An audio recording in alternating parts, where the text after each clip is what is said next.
नमो अरिहंताणं नमो सिद्धाणं नमो ऐर्याणं नमो वज्रायाणं नमो लोये सौम्यसाहुणम् ओकारं बिन्दुसंयुक्तं नित्यं ध्यायन्ति योगिनः कामदं मोक्षदं चैव ओंकाराय नमो नमः अविरल शब्दघनोग प्रक्षालित सकलभूतलमलकलङ्का मुनिभिरुपासित तीर्था सरस्वती हरतु नो दुरितान् अज्ञानतिमिरान्धानां ज्ञानाञ्जनशलाकया चक्षुरुन्मिलितं येन तस्मै श्रीगुरुवे नमः। श्री परम गुरुवे नमः। परम्पराचार्य गुरुवे नमः। सकल कलुष विध्वंसकं श्रेयसां परिवर्धकं धर्म संबंधकं भव्य जीव मन प्रतिबोधकारकं पुण्य प्रकाशकं पाप प्रणाशकमिदं शास्त्रं श्री संयम प्रकाश नामधेयम् अस्य मूल ग्रंथकर्तारे श्री सर्वज्ञ देवास्तदुत्तर ग्रंथकर्तारे श्री गणधर देवा प्रतिगणधर देवास्तेषां वचनानुसारम् आसाद्य आचार्य श्री कुंदकुंदामनाय आचार्य सूर्यसागरेण विरचितं श्रोतारः सावधानतया शृण्वन्तु।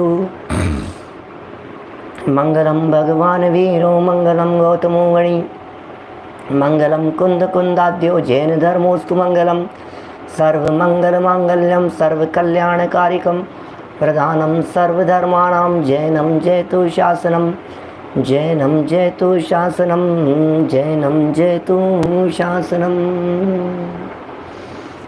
संयम प्रकाश नाम का ये ग्रंथ यहाँ सामने विराजमान है। श्रीमद् भगवत आचार्य कुंदकुंद देव द्वारा प्रणीत यह उनके ग्रंथों का या उसी तरह के और भी अनेक ग्रंथों का सार लेकर के बना हुआ यह ग्रंथ संयम प्रकाश बड़े भाग्य से हमें उपलब्ध हुआ है। और कितने ग्रंथ, कितने आगम, कितने शास्त्र, ये सब एक ही जगह पर हमें पढ़ने का अवसर मिल गया है।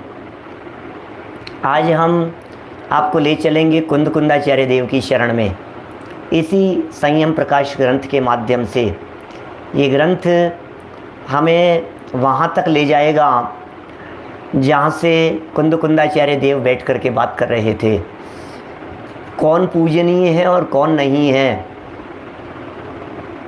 ये प्रकरण एक नई हेडिंग के साथ में आज शुरू होने वाला है। पिछले कई दिनों से जो चर्चा चल रही है वह यही चर्चा चल रही है कि देवगति के जीव पूज्य नहीं हैं, देवगति के जीव पूजन करने योग्य नहीं हैं, देवों की पूजन नहीं होती, देवों की भक्ति नहीं होती, देवों के आगे मस्तक नहीं झुकाया जाता। हाँ, जो सच्चे देव होते हैं, जो देवों के देव होते हैं, जो देवादिदेव होते हैं, वास्तव में वे ही अनुसरण करने योग्य हैं, वे ही अनुकरण करने योग्य हैं, वे ही आराधना करने योग्य हैं, जो देवों के देव होंगे। देखिए, चतुर्निकाय के देवों में चाहे वे देव सम्यक दृष्टि ही क्यों नहीं हो, लेकिन फिर भी पूजनीय नहीं हो सकते। एक बात बहुत महत्वपूर्ण यहाँ कुंदकुंदाचार्य देव कहना चाह रहे हैं कि असंयमी व्यक्ति, अभी आएगी चर्चा, अपन पढ़ेंगे। हमारे यहाँ जैन परंपरा में सम्यक दृष्टि की भी पूजा नहीं होती। मिथ्या दृष्टि तो किसी भी स्थिति में पूजनीय होता ही नहीं है, सम्यक दृष्टि भी पूजनीय नहीं होता। बोलो आप, कौन जाने इन बातों को। सम्यक दर्शन हो जाएगा, सम्यक दर्शन हो जाएगा, पूजनीय हो जाएंगे, सम्यक दर्शन की महिमा है। अरे नहीं भाई, घने घूमते हैं सम्यक दृष्टि। सम्यक दृष्टि जीव भी पूजा करने योग्य नहीं है। सम्यक दृष्टि जीव तिर्यंच गति का भी हो सकता है, सम्यक दृष्टि जीव मनुष्य गति का भी हो सकता है, सम्यक दृष्टि देव गति का भी हो सकता है, सम्यक दृष्टि नार की भी हो सकता है। सम्यक दृष्टि की पूजन करने की बात करोगे तो जिनके सम्यक्त्व की गारंटी है ऐसे जीवों को पूजो जरा। कोई महामच्छ की तस्वीर बना करके उसको अर्घ चढ़ाओ। महामच्छ सम्यक दृष्टि है, पंचम गुण स्थानवर्ती है, अर्घ चढ़ाओ उसको।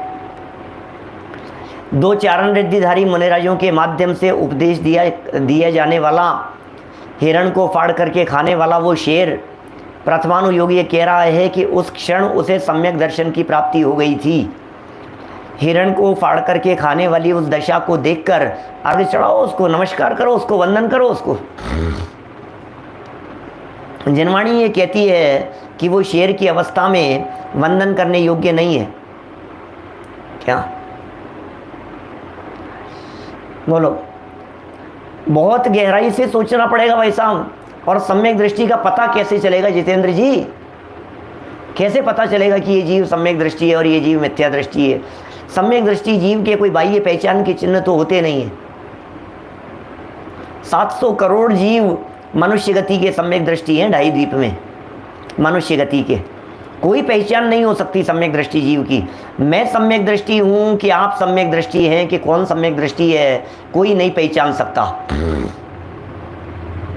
मुकेश जी ग्वालियर से, कौन पहचाने कि ये जीव, अरे साहब ये तो सम्यक दृष्टि होंगे, साहब ये तो सम्यक दृष्टि होंगे। अरे नहीं भाई, सम्यक दृष्टियों की पहचान नहीं होती। क्या यहाँ तो संयम से पूज्य है, संयम की वजह से पूजा होती है, संयमियों की पूजा की जाती है। देखिए चलिए बात करते हैं थोड़ी सी और आगे बढ़ करके।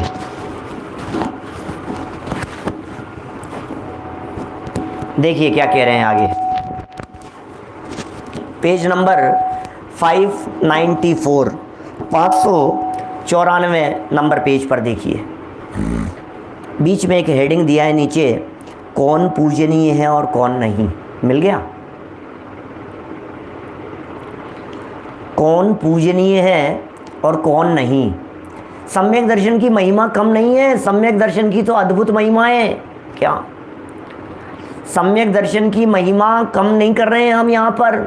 सम्यक दृष्टि जीव की महिमा तो देव लोग करते हैं। सम्यक दृष्टि ज्ञानी जीव की महिमा पे सुरनाथ जजे हैं, ऐसा लिखा है दौलत राम जी ने।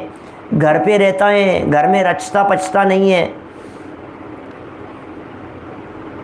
दोष रहित गुण सहित सुधीजे, सम्यक दर्श सजे हैं, और चरित्र मोह वश लेश न संयम पे सुरनाथ जजे हैं। चारित्र मोहनी कर्म के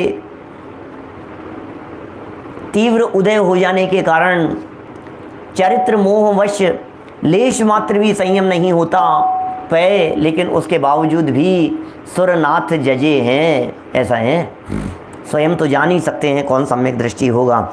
चलिए कुंद कुंदाचार्य देव दर्शन पाहुड़ में कहते हैं, चलिए दर्शन पाहुड़ में किसकी वंदना हो सकती है, किसकी पूजन हो सकती है, किसके दर्शन हो सकते हैं, किसके आगे अर्घ चढ़ाया जा सकता है, किसे साष्टांग नमस्कार किया जा सकता है, वो चर्चा कर रहे हैं। 26 नंबर की गाथा है दर्शन पाहुड़ की, पेज नंबर 594 पर है। असंजदम न वंदे बथ विहीणो सोण वंदिवो, दुर्णिणवी हुंति मसाणा रागो विण संजदेओ होदी। संयमी ना वंदे हैं, द्रगहीन वस्त्र विहीन भी, दोनों ही एक समान है, दोनों में अंतर है नहीं। असंयमी ना वंद्य हैं, जिनके संयम नहीं है वो वंदनीय करने योग्य नहीं है। बड़ा बैलेंस रख करके बात करते हैं कुंद कुंदाचार्य देव। जरा ध्यान दीजिएगा, शब्दों की तरफ गौर फरमाइएगा। असंजदम, असंजदम ना वंदे, असंजदम ना वंदे। अरे जिसके जीवन में संयम नहीं है वो कैसे पूजनीय हो सकता है, वो वंदनीय कैसे हो सकता है, वो अर्घ चढ़ाने योग्य कैसे हो सकता है। असंजदम ना वंदे, असंयमियों की वंदना नहीं होती है, कपड़ेधारियों की वंदना नहीं होती है, कुर्ते पजामे वालों की वंदना नहीं होती है, धोती दुपट्टा वालों की वंदना नहीं होती है। क्या ये क्या कह रहे हैं? ये हमने कपड़े पहन रखे हैं, वंदनीय थोड़ी ने। वे साहब सम्यक दृष्टि है, सम्यक दृष्टि होंगे तो सम्यक दृष्टि है तो क्या हुआ? ये कह रहे हैं असंजदम ना वंदे, और बथ विहीणो, अच्छा वस्त्र से रहित है फिर तो पूजनीय हो जाएगा। नरेंद्र वाकलीवाल जी साहब, असंयमी तो बंदे नहीं है, ये बात तो बराबर है, ठीक है ना। भाई पंकज शास्त्री जी, असंयमी तो बंदे नहीं है, ये तो समझ में आ गई। लेकिन जिस जीव ने संयम ले लिया है, जिस जीव ने कपड़े लत्तों का त्याग कर दिया है, जिसने वस्त्र आभूषण घर गृहस्थी का त्याग कर दिया है, अब वो तो पूजनीय हो जाएगा। तो बोले कह रहे हैं सुनो, वत्त विहीणों सो ऋणवंदितो, ओहो, वस्त्र से विहीन भी यदि कोई है तो भी वंदन करने योग्य नहीं है, यदि उसको सम्यक्त्व नहीं है तो। ओहो, क्या बात कह रहे हैं। असंयमी को नहीं बंधिए तथा भाव संयम नहीं होवे, क्या भाव संयम नहीं होवे, अंदर से संयम नहीं होवे और बाह्य में वस्त्र से रहित होवे। भाव से संयम तो है नहीं, अंदर से संयम तो था नहीं, अंदर से संयम तो अंगीकार किया नहीं और कपड़े लत्ते उतार दिए, तो बोले वो भी वंदन करने योग्य नहीं है। क्या बात कर रहे हैं कुंद कुंदाचार्य देव, किस बैलेंस रख करके बात कर रहे हैं, किस तरह की। कोई व्यक्ति संयमी नहीं है और उनको अर्घ चढ़ा रहे, और कोई व्यक्ति बाहर में कपड़ों से रहितपना देख करके ही अर्घ चढ़ा रहा है। अरे भैया क्या बताएं आपको, बाहर में कपड़े भी न हो और अंदर में भी मिथ्यात्वादी न हो, क्या क्या कह रहे हैं।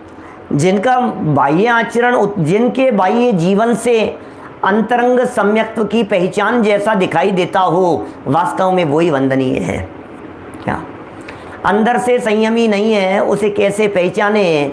अरे उसे ऐसे पहचानेंगे, वो खुद असंयमियों की पूजन कर रहे हो मान लो, तो पकड़ में आ जाएगा कि नहीं कि खुद का क्या लेवल होगा। अभी देवी देवों की पूजन कर रहे हैं, अन्य देवियों की पूजन कर रहे हैं, तो हमने एक बार कह दी, हमने सच कह रहे हैं हमने एक बार स्पष्ट कह दी पांडे साहब, हमने एक बार स्पष्ट इस तरह की कह दी, थोड़ा सा परिचय अच्छा था तो हमने कह दी कि आप तो परिग्रह रहित हैं और ये जिनकी आप कर रहे हैं स्थापना, ये परिग्रह से सहित हैं। ये लोग आपके चरण आकर के पूजें, आपका तो ये पद हो सकता है, आप उल्टा उनको पूज रहे हो। ये बात हमें जच नहीं रही है, समझ में नहीं आ रही है। बोले नहीं नहीं वो देव हैं, वो शक्तिशाली हैं, वो ऐसा है। मैंने कहा क्या शक्तिशाली की बात कर रहे हैं आप? आपको अपनी शक्तियों की खबर नहीं है, आपको अपनी शक्तियों की पावर नहीं है। बोलो, मोटा मोटा पहचाना जा सकता है अवनीश भाई, मोटा मोटा पहचाना जा सकता है अंदर में भावलिंग है या नहीं है। अंदर में हम नहीं कहते हैं भावलिंग ऐसा पहचाना नहीं जा सकता है, माने ऐसे थोड़ी ना पहचाना जा सकता है। प्रतीक भाई किसी को भी देख लिया, धर्मेंद्र जी अपन ने देख लिया, बताओ जी ये भावलिंगी है कि द्रव्यलिंगी है, नहीं पहचाना जा सकता। तब तक नहीं पहचाना जा सकता है जब तक कि बाहर देख करके आपको बिल्कुल असंयम के चिन्ह नहीं दिख रहे हो, मिथ्यात्व के लक्षण नहीं दिखाई दे रहे हो, तब तक आप कुछ भी नहीं कह सकते हैं। यदि आपको बाहर में मिथ्यात्व का लक्षण नहीं दिखाई दे रहा है, बाहर में आपको ग्रहित मिथ्यात्व का लक्षण नहीं दिखाई दे रहा है, बाहर में यदि वे मूल गुणों का निरतिचार पालन करते हुए दिखाई दे रहे हैं, तो आप उन्हें भले ही द्रव्यलिंग होवे तो भी भावलिंग के समान पूजन करें उनकी। ऐसा है, ऐसा लिखा है सचिन जी भाई साहब, बिल्कुल ऐसा स्पष्ट शब्दों में लिखा है हमारे यहाँ शास्त्रों में। द्रव्यलिंगी की पूजन होती है, द्रव्यलिंगी वंदना करने योग्य है, द्रव्यलिंगी अर्घ चढ़ाने योग्य है, द्रव्यलिंगी साष्टांग नमस्कार करने योग्य है, द्रव्यलिंगी अष्ट द्रव्य से पूजन करने योग्य है। देव शास्त्र गुरु में जिन गुरुओं की पूजा की जाती है वे गुरु भावलिंग के साथ साथ में द्रव्यलिंग वाले भी होते हैं, उनका निषेध नहीं है। क्या द्रव्यलिंगी यदि कोई है तो अकेला प्रथम नमस्कार नहीं है, सदा काल नमस्कार है। लेकिन द्रव्यलिंगी तो हो, सवाल तो द्रव्यलिंग का है। द्रव्यलिंग माने जिनके बाह्य वेश को देख करके किसी तरह की उंगली नहीं उठाई जा सके। क्या द्रव्य लिंग सच्चा होना चाहिए, झूठे द्रव्य लिंग की बात नहीं है, पता नहीं पते का सवाल नहीं है। द्रव्य लिंग तो द्रव्य लिंग है, द्रव्य लिंग जरूर पूजनीय है। द्रव्य लिंग के अंदर पता नहीं होने और नहीं होने का कोई चक्कर नहीं है। द्रव्य लिंग है ना कि हाँ तो बस पूजनीय है क्या? जिनका भी द्रव्य लिंग है वो सब पूजनीय है, लेकिन द्रव्य लिंग का अर्थ होता है 28 मूल गुणों का पालन करना, बस यही द्रव्य लिंग होता है। 28 मूल गुणों का जो पालन कर रहे हैं वे द्रव्य लिंगी हैं। अंदर में भावलिंग हो भी अरे सुनिए, कौन भावलिंगी मुनिराज कब 10 मिनट पहले द्रव्यलिंगी रह गए और कौन द्रव्यलिंगी मुनिराज 10 मिनट में भावलिंगी हो गए, ये तो चलता ही रहता है। अध्यात्म जी भाई साहब विदिशा से, ये तो चलता ही रहता है इस तरह का। ये द्रव्यलिंगी थे, द्रव्यलिंगी का पहले गुणस्थान से 7वां गुणस्थान हो जाता है सेकंडों में। जिनवाणी कह रही है हमारे कोई जो भी द्रव्यलिंगी मुनिराज होते हैं, उन द्रव्यलिंगी मुनिराज का पहले से 7वां गुणस्थान हो सकता है, कभी भी हो सकता है, क्षण मात्र में। और भावलिंगी मुनिराज थे, और भावलिंगी मुनिराज अब वे अंदर में कुछ विकृति हो गई तो बाहर में आचरण तो शुद्ध रह गया, तो कहेंगे कि अभी द्रव्यलिंगी रह गए, भावलिंग नहीं रहा, द्रव्यलिंगी हो गए। मैं आपसे पूछता हूँ, शिवभूति मुनिराज को आप द्रव्यलिंगी कहेंगे या भावलिंगी कहेंगे? मैं उन शिवभूति मुनिराज की बात कर रहा हूं जो शिवभूति मुनिराज संघ से निष्कासित कर दिए गए थे। बोलो,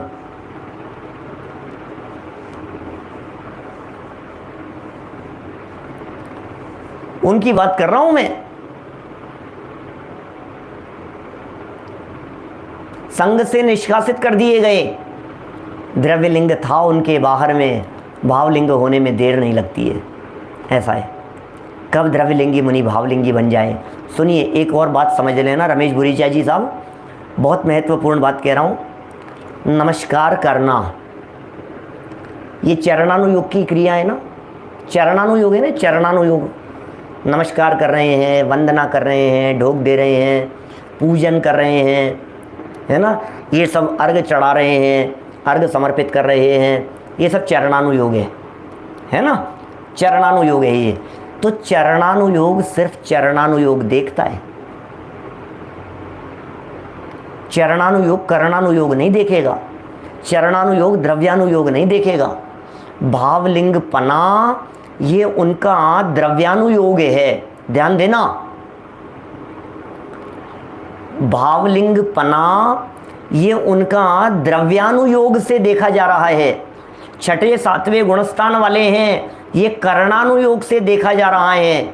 इनका आचरण बहुत प्रशंसनीय है, जीवन बहुत उत्कृष्ट है, इनकी कहानी, इनका इतिहास ये प्रथमानुयोग कह रहा है, और बाहर में उनका उत्कृष्टतम आचरण दिखाई दे रहा है, 28 मूल गुणों का पालन दिखाई दे रहा है। This is चरणानुयोग।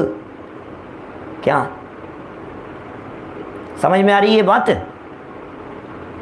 तो ये चरणानुयोग है, ये 28 मूल गुणों का पालन करना। अब चूंकि 28 मूल गुणों का पालन चरणानुयोग है, तो इनके साथ में व्यवहार कैसा होना चाहिए? चरणानुयोग जैसा व्यवहार होना चाहिए। मोक्ष मार्ग प्रकाशक ग्रंथ खोल करके देखिए, आपको मिल जाएंगे चरणानुयोग के व्याख्यान के विधान पद्धति, उसके अंदर इस तरह की बातें खूब डिटेल में मिलेगी। चरणानुयोग देखा जाता है, आचरण देखा जाता है उनका, इसी के आधार पर निर्णय किया जाता है कि ये पूजनीय है या नहीं है। हम नहीं देखेंगे गुणस्थान, हम नहीं देखेंगे शुद्धोपयोग, हम नहीं देखेंगे 3 कषाय चौकड़ी का अभाव, हम नहीं देखेंगे उनका भावलिंगपना, हम सिर्फ इतनी सी बात देखेंगे कि इनके जीवन में चरणानुयोग कैसा है। बस वंदन चरणानुयोग का काम है, पूजन चरणानुयोग का काम है। चरणानुयोग निर्दोष है उनका, आचरण यदि उनका निर्दोष है तो फिर बोले हम तो पूजन करेंगे इनकी अष्टद्रव्य से। फिर तो हम कहेंगे भाई साहब अरे ऐसा आचरण मिलना दुर्लभ है भाई साहब। क्या बहुत सुंदर सुंदर बातें कह रहे हैं, जरा देखिए। ये संयम प्रकाश ग्रंथ जब मेरा चल रहा था तो उस दौरान मोक्ष मार्ग प्रकाशक ग्रंथ का 8वां अध्याय चलता था उस समय। जब मैंने संयम प्रकाश ग्रंथ शुरू किया था ना, उस समय मोक्ष मार्ग प्रकाशक ग्रंथ चलता था प्रातःकाल, जब मैंने ये शुरू किया था। और 8वें अध्याय में वहाँ चरणानुयोग संबंधी प्रकरण चलते थे, बारीकी से चलते थे वे चरणानुयोग वाले प्रकरण। तो लगता था ऐसा, ये क्या बातें हैं, ये क्या बातें हैं। तो टोडरमल जी साहब ने लिखी है, तुम पढ़ो तो सही एक बार। टोडरमल जी को नहीं मानो तो फिर बात ही अलग ही है। अर्थ पढ़ रहा हूँ 594 नंबर पेज पर। असंयमी को क्या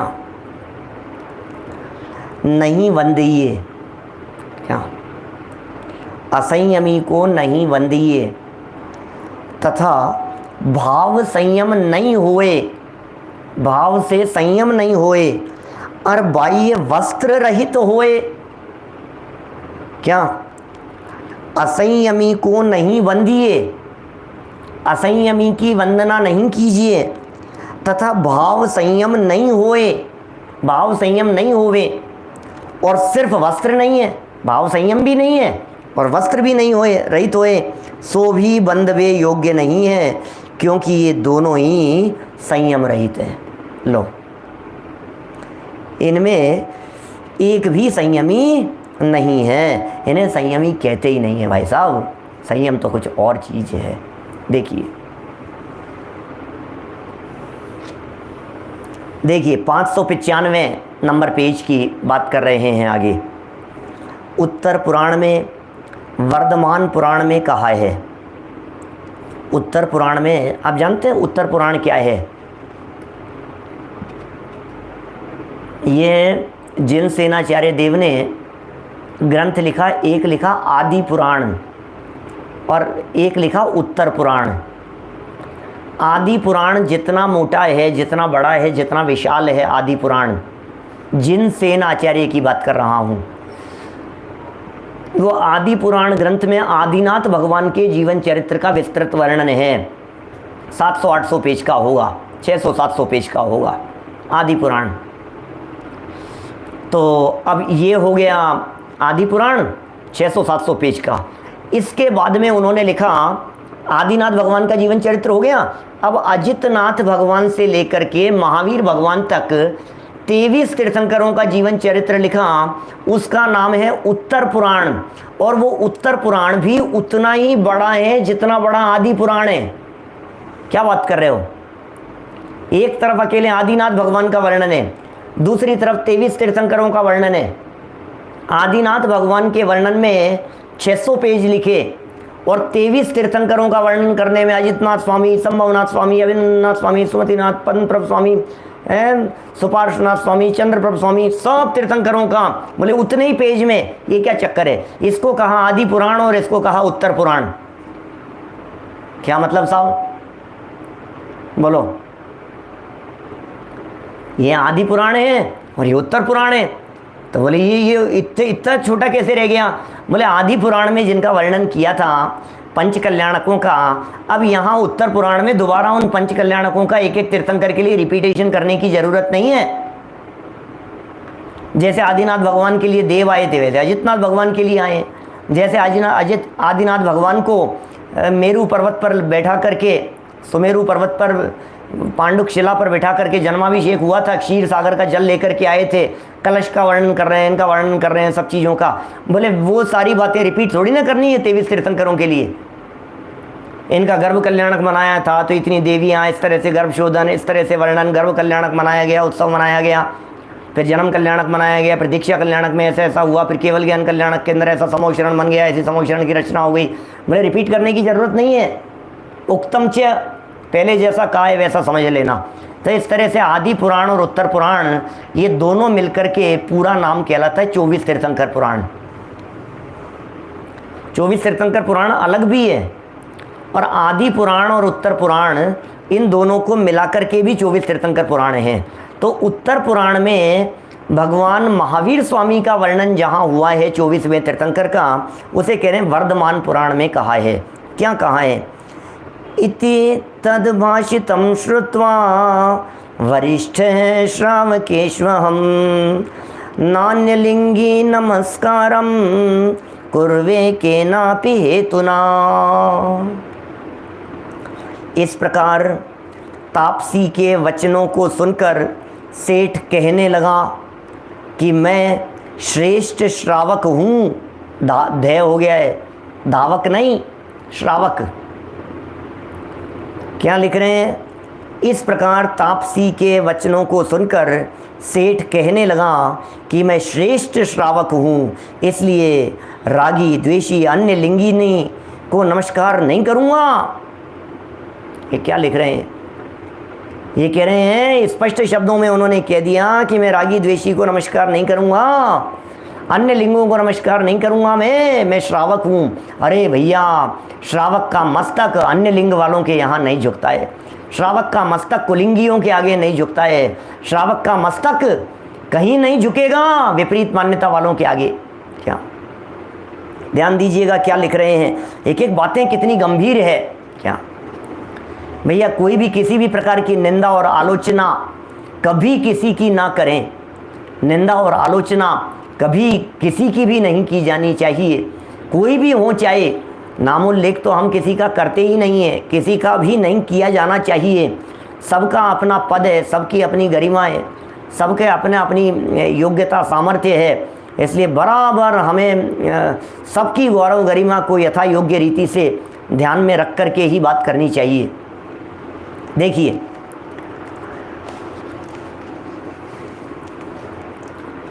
जो लोग इस तरह के निंदक लोग हैं वे तो वास्तव में गुरुदेव के शिष्य कहलाने के पात्र नहीं हैं, जो किसी की भी निंदा करते हैं। क्योंकि गुरुदेव ने, हमारे गुरुदेव श्री ने लगभग 9000 से ज़्यादा प्रवचन उनके उपलब्ध हैं। 9000 प्रवचनों में एक दिन के एक प्रवचन में एक वाक्य भी कभी किसी की निंदा में नहीं कही। कोई निकाल करके बताए। हजारों पेज आज वर्ड टू वर्ड उनके प्रवचनों के लिख दिए गए हैं, हजारों प्रवचन वर्ड टू वर्ड लिख दिए। 9000 प्रवचनों में हिम्मत हो तो सुनो, सिर्फ इसलिए सुनो कि इनमें गुरुदेव ने कभी किसी की निंदा आलोचना की है क्या? सबको देखा है रिंकेश भाई, भगवान देखा है सबको, सबको परमात्मा देखा है उन्होंने, सबको भूले हुए भगवान देखा है। ओहो, भूले हुए हैं, कोई बात नहीं। मुनियों की निंदा तो बहुत दूर की बात है, श्रावकों की निंदा नहीं की, पापियों की निंदा नहीं की कभी। भूलेला भगवान छे भाई, पापी व्यक्ति भी भूला हुआ भगवान दिखाई देता है। पापी व्यक्ति भी, आप कैसे किसी की निंदा आलोचना कर सकते हैं? कोई किसी की निंदा आलोचना का सवाल ही नहीं है। जनवाणी निंदा करना नहीं सिखाती, जनवाणी आलोचना करना नहीं सिखाती। हाँ, जनवाणी यदि निंदा और आलोचना की बात करती है, क्या जनवाणी यदि निंदा और आलोचना की बात करती है तो आत्मनिंदा की बात करती है, आत्म आलोचना की बात करती है। क्या जनवाणी ये कह रही है, आत्मनिंदा करो, आत्म आलोचना करो, आत्म निरीक्षण करो, अपने आप का निरीक्षण करो, अपनी कमियों को देखो, अपनी कमियों को टटोलो, अपनी कमियों को निकाल करके परिष्कृत होने का प्रयत्न करो। अरे दूसरों की तरफ क्या उंगली उठाऊं मैं? जो एक उंगली दूसरों की तरफ उठती है या उठाता है व्यक्ति, 4 उंगलियां 3 उंगलियां उसकी तरफ उठी हुई दिखाई देती है। 4 उंगलियां, बोलो ये क्या क्या कर रहे हो आप? एक उंगली दिखा रहे हो, ये उंगली आप उसको दिखा रहे हो, तो 3 उंगलियां, ये अंगूठा, ये आपकी खुद की तरफ मुड़ा हुआ है। इसका मतलब दूसरे की एक गलती देखने वालों समझ लेना तुम में उससे 4 गुना ज़्यादा गलतियां दिखाई देगी अपने आप में। अपने आप को देखिए। संपूर्ण जनवाणी अपने आप को सुधारने के लिए, संपूर्ण जनवाणी क्या अपने आप को सुधारने के लिए, अपने आप को निर्मल बनाने के लिए। देखिए, यहाँ तो असंयमियों की वंदना, हम असंयमियों की वंदना इसलिए नहीं कर रहे हैं क्योंकि वे पापी हैं, ऐसा नहीं है। हम असंयमियों की वंदना इसलिए नहीं कर रहे हैं कि हमें उनकी निंदा आलोचना करनी है कि नहीं। हम असंयमियों की वंदना इसलिए नहीं कर रहे हैं क्योंकि जो जिसको वंदन करता है वो वैसा बन जाता है, जो जिसकी भक्ति करता है वो वैसा बन जाता है, जो जिसके चरण छूता है वो वैसा बन जाता है, जो जिसकी आराधना करता है वो वैसा बन जाता है। इसलिए भैया, हमें तो जिनके जैसा बनना हो, हम तो उनके चरणों में मस्तक झुकाते हैं। हमें सकल संयमी बनना है, हम सकल संयमियों के आगे मस्तक झुकाते हैं। वंदे तद्गुण लब्धये। भावेश भाई जलगांव से ये जो बात कह रहे हैं, वंदे, वंदना क्यों? संयमियों की वंदनाएं। अरे श्रद्धा से संयम के आगे मस्तक झुकता है, श्रद्धा से मस्तक झुकता है भाई साहब, झुकना भी चाहिए। संयम के आगे असंयमी लोग, इनका मस्तक नहीं झुके, ऐसा कैसे हो सकता है क्या? वज्रसेन जी साहब, सब ज्ञान स्वभावी आत्माएं, किसकी निंदा करूं मैं, किसकी निंदा करूं? ये निंदा करने योग्य परिणति ये वास्तव में निंदनीय है, क्योंकि आप पर्याय दृष्टि से देख रहे हो, द्रव्य दृष्टि से देखो भैया। पापों से मत देखो, पारिणामिक भाव से देखो जरा। पापी भी पारिणामिक भाव से देखेंगे तो आपको परमात्मा नजर आएंगे। पापियों को पाप से नहीं, पापियों को पारिणामिक भाव से देखो।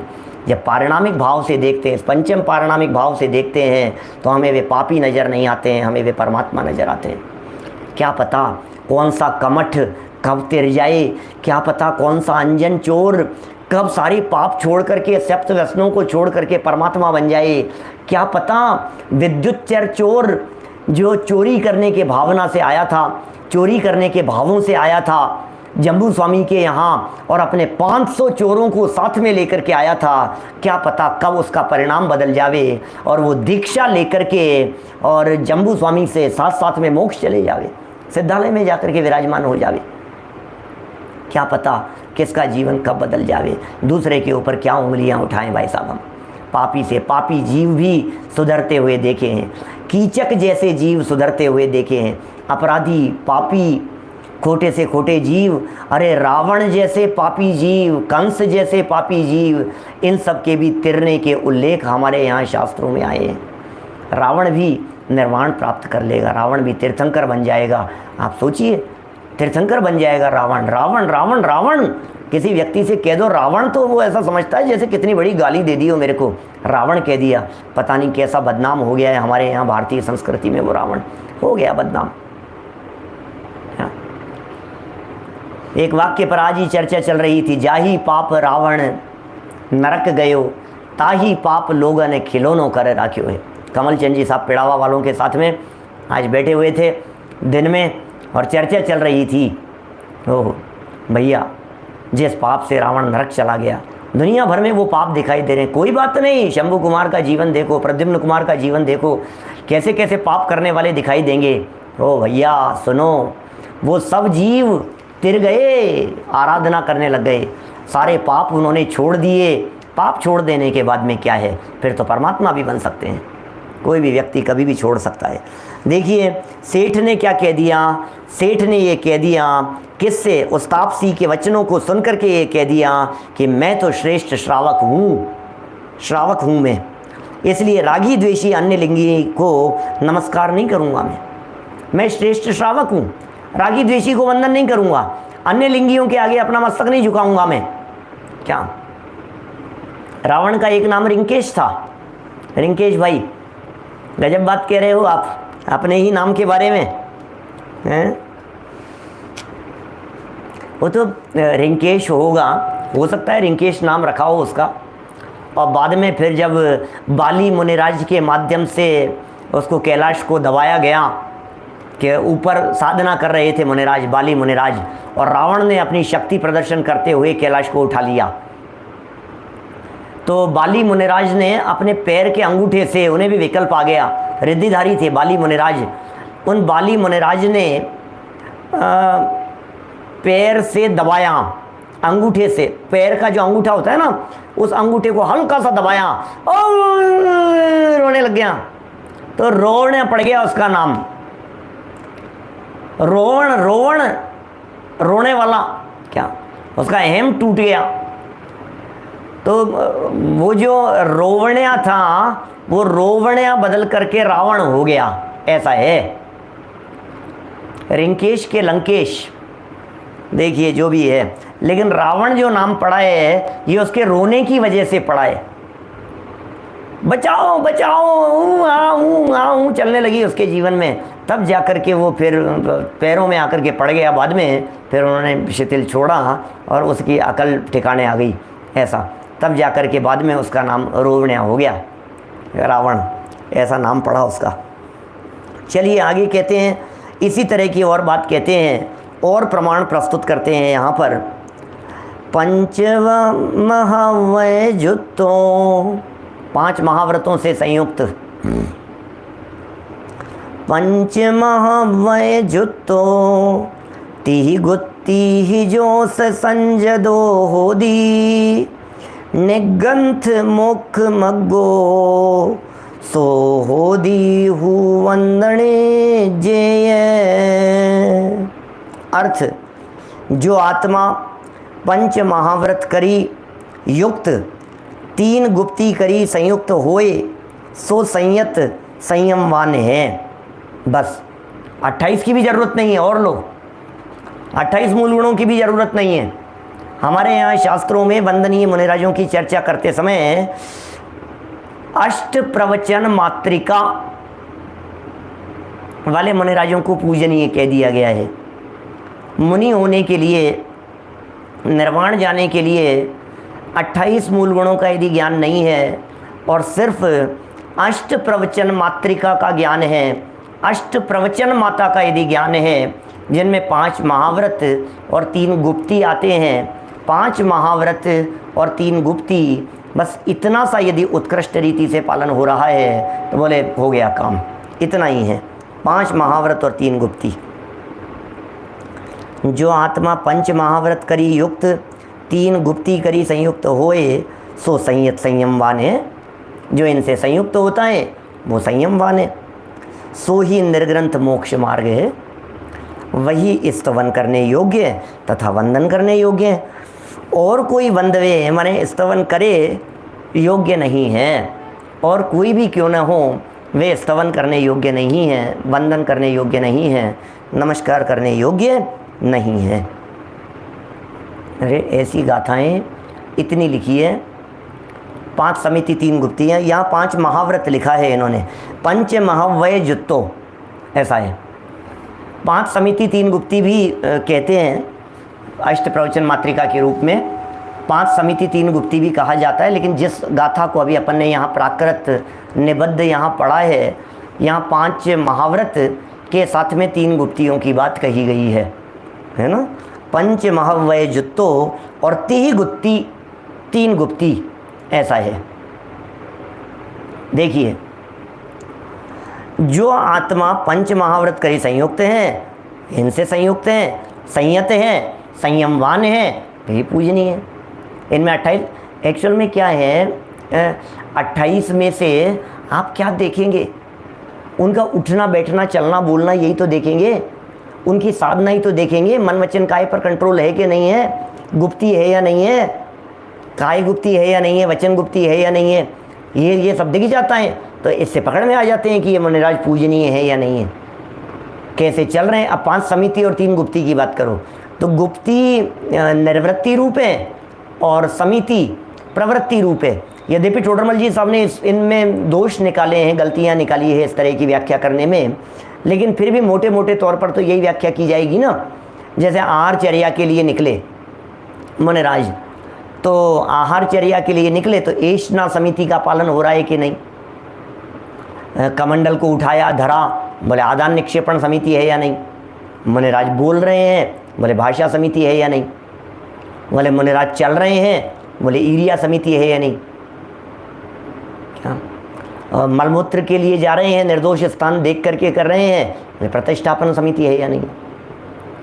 तो आप सोचिए, मेरा कहने का मतलब जीवन में जो जो उनके लाइफ में प्रवृत्तियां दिखाई दे रही है, वो सब प्रवृत्तियां इनके माध्यम से पकड़ में आ जाती है और प्रवृत्तियों को देख करके अनुमान लगाया जा सकता है कि इन मुनिराज की चर्या निर्दोष है या सदोष है।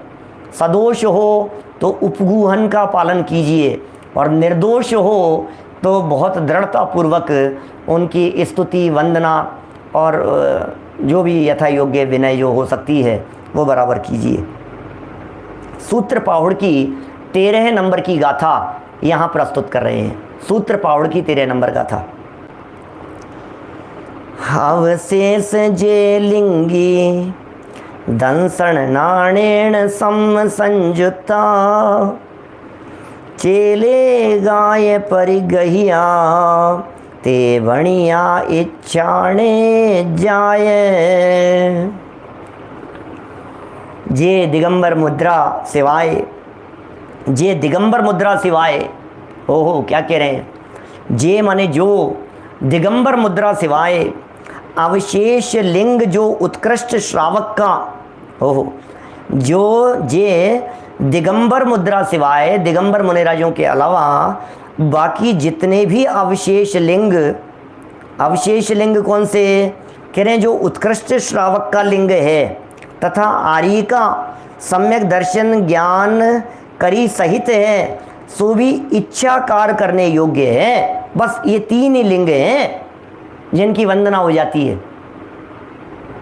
किन किन की वंदना है? वंदना नंबर 1 मुनिराजों की, 28 मूल गुणों का पालन करने वाले मुनिराजों की वंदना करने योग्य है। ये पॉइंट नंबर 1 हो गया, मुनिराज की वंदना हो गई। पॉइंट नंबर 2 नंबर, 11वीं प्रतिमाधारी जो श्रावक हैं, एलक और शुल्लक रूप से जो विराजमान हैं, वे 2 नंबर हो गए और 3 नंबर हो गया आर्यिकाओं का पद। तो इस तरह से आर्यिकाएँ, एलक, शुल्लक और मुनिराज, ये सब वेश दिखाई दे रहा है, ये सब चारित्र दिखाई दे रहा है इनके जीवन में। बोले ऐसी अवस्था जिनके जीवन में हो वे ही वास्तव में पूजने योग्य हैं। लेकिन सुनो, इनमें भी क्या कह रहे हैं, इनमें भी ये कह रहे हैं जो मुनि है ना दिगंबर मुद्राधारी, उन्हीं की पूजन करना, बाकी के वैसी विनय मत करना जैसी मुनिराजों की होती है। क्या देखिए, सो भी इच्छाकार करने योग्य है, न कि मुनि के तुल्य नमोस्तु करने योग्य। अब 2 बातें हो गई, एक हो गया नमोस्तु करने योग्य, एक होता है इच्छाकार करने योग्य। आप लोग जानते हैं या नहीं, इतनी समझ तो मनुष्य जीवन में जैन कुल में जन्म लेने वाले प्रत्येक श्रावक को होनी ही चाहिए कि आप एलक जी, शुल्लक जी के लिए वंदना करते हुए किन शब्दों का प्रयोग कर रहे हैं, माता जी के लिए किन शब्दों का प्रयोग कर रहे हैं और मुनिराज के लिए किन शब्दों का प्रयोग कर रहे हैं। हमारे यहाँ पंच परमेष्ठी, अरिहंत, सिद्ध, आचार्य, उपाध्याय और साधु, क्या उल्लास भाई, अरिहंत, सिद्ध, आचार्य, उपाध्याय और साधु, इन पंच परमेष्ठियों के लिए नमोस्तु शब्द का प्रयोग है। नमोस्तु, बस इनके लिए नमोस्तु शब्द का प्रयोग होता है। मुनिराजों के लिए, तीर्थंकरों के लिए, अरहंतों के लिए, भगवान के लिए, परमात्मा के लिए, उनके लिए नमोस्तु शब्द का प्रयोग किया जाता है। जो एलक जी और शुल्लक जी हैं, उनके लिए इच्छामी शब्द का प्रयोग होता है। इच्छामी माने आप जैसे संयम अंगीकार करने की मेरी भी इच्छा है, ये इच्छामी, इच्छामी शब्द का प्रयोग होगा। ठीक है। और जो आर्यिका माता जी होते हैं, आर्यिका के जिन्होंने व्रत अंगीकार किए हैं, उनके लिए वंदामी शब्द का प्रयोग किया जाता है। तो माता जी को नमोस्तु नहीं होता है क्या? नमोस्तु वंदामी माता जी, ऐसा नहीं, वंदामी माता जी, बस नमोस्तु नहीं प्रयोग किया जाएगा वहाँ। माता जी के लिए वंदामी शब्द का प्रयोग, एलक जी और शुल्लक जी के लिए इच्छामी शब्द का प्रयोग और मुनिराजों के लिए नमोस्तु शब्द का प्रयोग किया जाता है। ये विधान है बराबर, बहुत योग्य रीति से। तो ये कह रहे हैं इच्छामी कह रहे हो ना आप, एलक जी शुल्लक जी के लिए, माता जी के लिए वंदामी शब्द का प्रयोग किया है। तो यहाँ ये स्पष्ट शब्दों में आचार्य देव निर्देश दे रहे हैं हमारे को, कुंदकुंदाचार्य देव निर्देश दे रहे हैं, सूत्र पाहुड़ के अंदर निर्देश दे रहे हैं। अष्ट पाहुड़ का 2nd चैप्टर है सूत्र पाहुड़, उस सूत्र पाहुड़ में हमें ये कह रहे हैं कि मुनिराज के तो अर्घ चढ़ेंगे, नमोस्तु कहा जाएगा। और इनसे जो इनके अतिरिक्त जो हैं, चाहे वो उत्कृष्ट श्रावक और आर्यिका ही क्यों नहीं हो, सो भी इच्छाकार करने योग्य हैं। इच्छाकार माने इच्छा में, इच्छा है आप जैसा अवस्था हो, इस तरह के इच्छाकार करने योग्य है। न कि मुनि के तुल्य नमोस्तु योग्य, मुनिराजों के तुल्य नमोस्तु योग्य नहीं क्या? हालांकि जिन मत में 3 लिंग मानने योग्य हैं, ये 3 ही लिंग मानने योग्य कहे हमारे यहाँ, जैनेंद्र भगवान के मत में ये 3 ही लिंग मानने योग्य कहे हैं। तब अन्य लिंग वेशधारी, वेशधारी ये शब्द भी बड़ा स्पेशल शब्द है, क्या यहाँ वेशधारी शब्द का प्रयोग कर रहे हैं ये। हालांकि जिन मत में 3 लिंग मानने योग्य हैं, तब अन्य लिंग वेशधारी व कषाय युक्त प्राणी जिन मत में पूजने योग्य व वंदना करने योग्य कैसे हो सकते हैं? लो अब बतलाइए, जैनेन्द्र भगवान के मत में ये वंदना करने योग्य कैसे हो सकते हैं? कषाय सहित प्राणी वे कैसे सम्माननीय हो सकते हैं हमारे लिए? अन्य लिंगी हैं, अन्य वेशधारी हैं, उनकी कैसे पूजा हो जाएगी, उनकी कैसे भक्ति आराधना हो जाएगी? अन्य वेशधारी हैं, तो वेशधारी का मतलब समझ गए हैं आप? वेशधारी का मतलब जिन्होंने सिर्फ और सिर्फ बाहर में वेश धारण किया है, एक्टिंग करने जैसा। जैसे अमिताभ बच्चन ने उसमें डाकू का वेश बना लिया, क्या जादूगर का वेश बना लिया, तूफान ऐसा, तो ये वेश धारण कर लिया उसने। कभी साधु का वेश बना लेता है, कभी बाबा का वेश बना लेता है, कभी वकील का वेश बना लेता है। तो जो वेश आपने बाहर से बनाया है, कुली का वेश बना लिया, मान लीजिए अमिताभ बच्चन ने, तो वेशधारी कहलाएगा वो, वेश धारण किया है उसने। इसी तरह से बाहर में वेश धारण कर लिया उन्होंने साधुओं का, सच में वे साधु नहीं है, वे वेशधारी शब्द। मैं नहीं कह रहा हूँ, सूर्य सागर जी महाराज साहब ने इस तरह की बात लिखी है। ऐसे शब्दों का प्रयोग वे ही कर सकते हैं, हमारी हिम्मत नहीं है, हमारी सामर्थ्य नहीं है, हम किसके ऊपर कैसे उंगली उठाएं, हम नहीं कह सकते हैं कुछ भी। देखो, बोलो, कोऊ सी से धारे कोऊ, जटा कोऊ खारे कोऊ, ये सारी पंक्तियाँ इनकी सूर्य सागर जी महाराज साहब ने लिखी थी, पहले अपन ने पढ़ी थी इस तरह की। फिर लिख रहे हैं कदापि काल में भी नहीं हो सकता, माने पूजने योग्य है वे नहीं हो सकते हैं।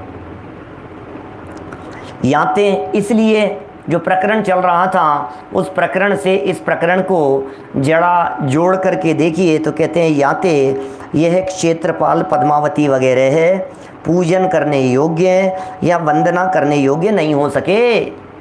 क्या क्या कह रहे हैं? इसलिए जो क्षेत्रपाल हैं, पद्मावती हैं, ये सब चूंकि ये संयमियों में आते ही नहीं है, इनका गुणस्थान 5वां हो ही नहीं सकता है, इनका गुणस्थान तो नियम से 4था होगा।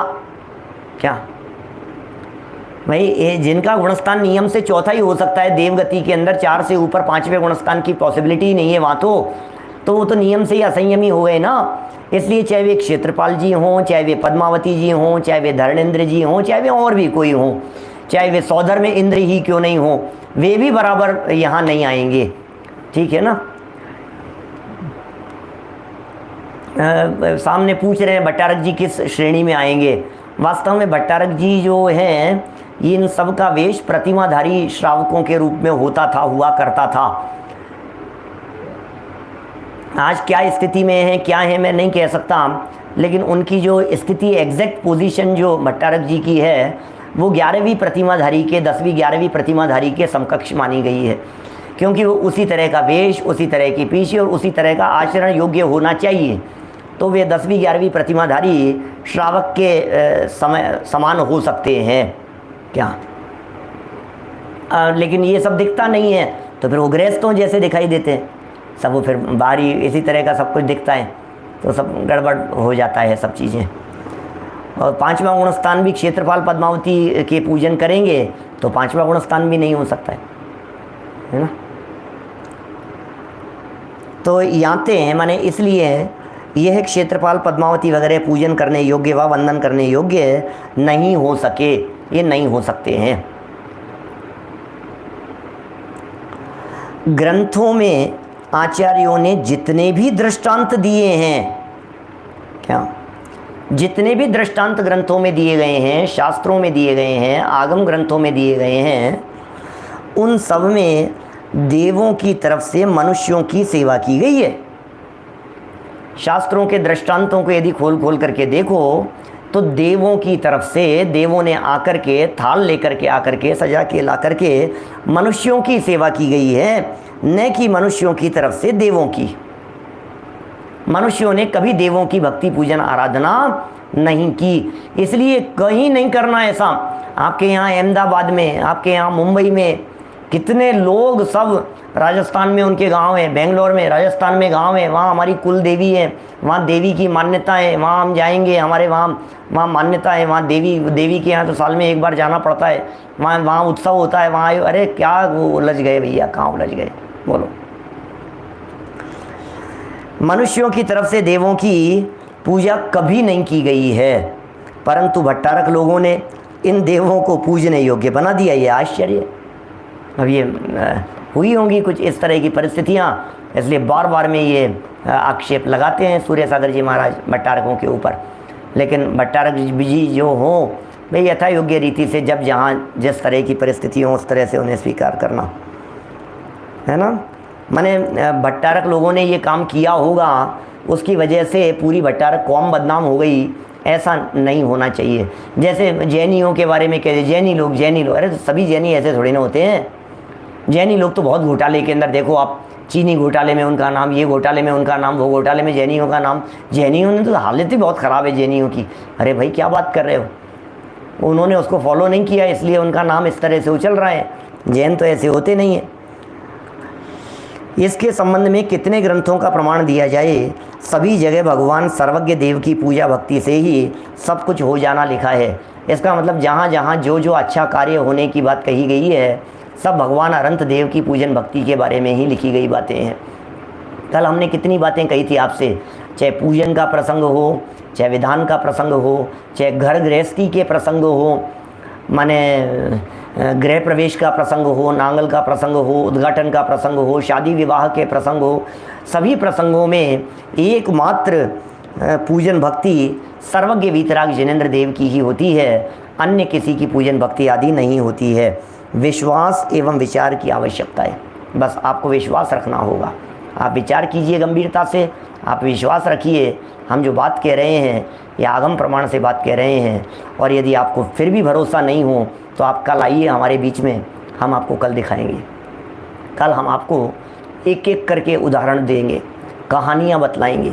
बस इसके अगले वाक्य से, सीता जी यहाँ जो वाक्य शुरू किया है ना, यहाँ से कहानियाँ बताना शुरू किया है, यहाँ से प्रसंग बतलाना शुरू किया है, यहाँ से प्रथमानुयोग के प्रमाण देना शुरू किया है शास्त्रों के आधार से। देखो जरा शास्त्र खोल करके, देखो जरा शास्त्र खोल करके, देखो जरा शास्त्र खोल करके। अरे शास्त्र खोल करके देखोगे तो तुम्हें सारी बातें नज़र आएगी। आपको यदि भरोसा नहीं होता हो तो कल ठीक 8 बजे हम सीता के उदाहरण से चर्चा करेंगे, प्रद्युम्न कुमार के उदाहरण से चर्चा करेंगे, विष्णु कुमार मुनिराज के उदाहरण से चर्चा करेंगे। आगे बढ़ करके और लाइन लगा करके यमपाल चांडाल का उदाहरण है, शुभम चक्रवर्ती का है, अभिनंदन मुनिराज का उदाहरण देकर के चर्चा की है। खूब बातें कही है, खूब बातें कही है। ये सब चर्चाएं कल यथार्थ रीति से आगे बढ़ाने वाले हैं। अभी की बात को यहीं विराम देते हुए जनमानस स्तुति। निज निधि निज में बताई, यह अनंत उपकार है, उसके लिए जिन वाणी माँ को वंदना शतवार है, वंदना शतवार है। नमो हरिहंताणं, नमो सिद्धाणं, नमो हरियाणं।